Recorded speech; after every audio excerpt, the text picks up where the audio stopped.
What's up, everybody? My name is Tatum Miller, the community pastor here at Slow City Church. And this week, we're going to be talking about meekness. It's week 3 of Groups at Home, so we're halfway through, and I hope everybody's having a great time. I don't know if you grew up like me, but I grew up playing football. From a young age, meekness and weakness were drilled out of us.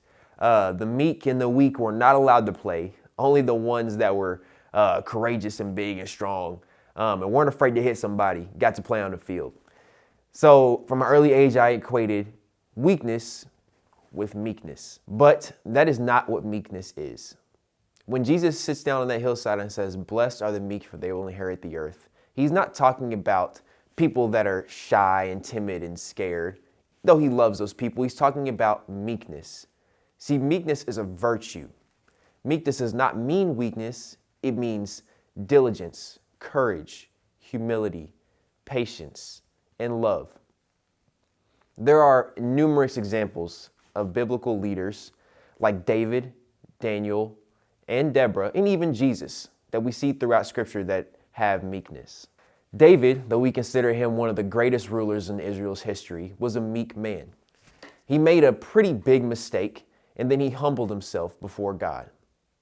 God then blessed the rest of his time on the throne and blessed his line as well.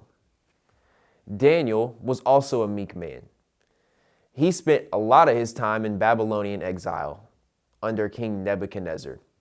You may have heard the stories, but Daniel was fasting and praying when it was illegal. He couldn't be doing that. And God blessed him in that. He was able to help King Nebuchadnezzar in his time and his troubled dreams, and Nebuchadnezzar then became welcoming to the Christian God. I don't know how many of you know the story of Deborah. She was a judge in the time of Judges over one of the tribes of Israel. I like to put her in here because she often gets a bad rap. Deborah was not some like super mean, ruly woman. She was actually a great leader in Israel's history. The book of Judges in the Hebrew is actually better translated as warlords. So think about that next time you're reading Judges. Deborah was one of these warlords. She led with courage, with passion, with dignity and respect. Then we have Jesus, which I don't think any of us would consider Jesus a weak man, but he embodied meekness in perfection.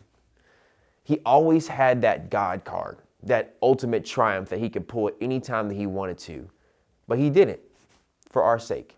He was humble. He was respected. He was loved. And he was God. See, meekness does not mean weakness. Meekness is a great virtue that God calls us to embody. But let's get to the second half of that verse. They will inherit the earth. I actually liked really researching this week because it's pretty cool to see like the differences between earth and land. So when Jesus is saying they will inherit the earth, he doesn't mean that the meek will inherit this global planetary system that we now think of, because they didn't have a concept of that at the time. What they thought of as the earth was the land underneath their feet, the dirt, the lifeblood of their society. The land was always tied to the promises of God. God promised Abraham that he would bring him to a land that he had not yet shown him. God promises people that he would bring them out of Egypt and take them to a promised land. Wars were fought over this land. We see this in Joshua, and we see this in Leviticus, we see it in Numbers.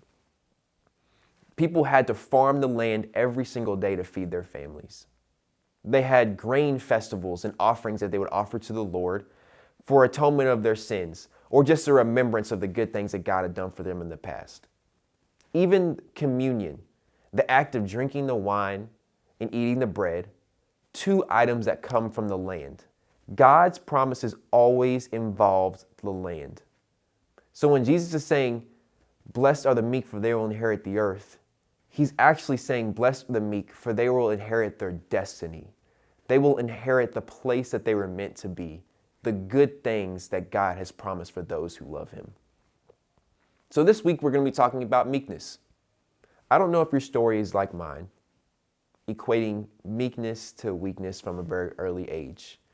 It's a pretty prominent view in our society.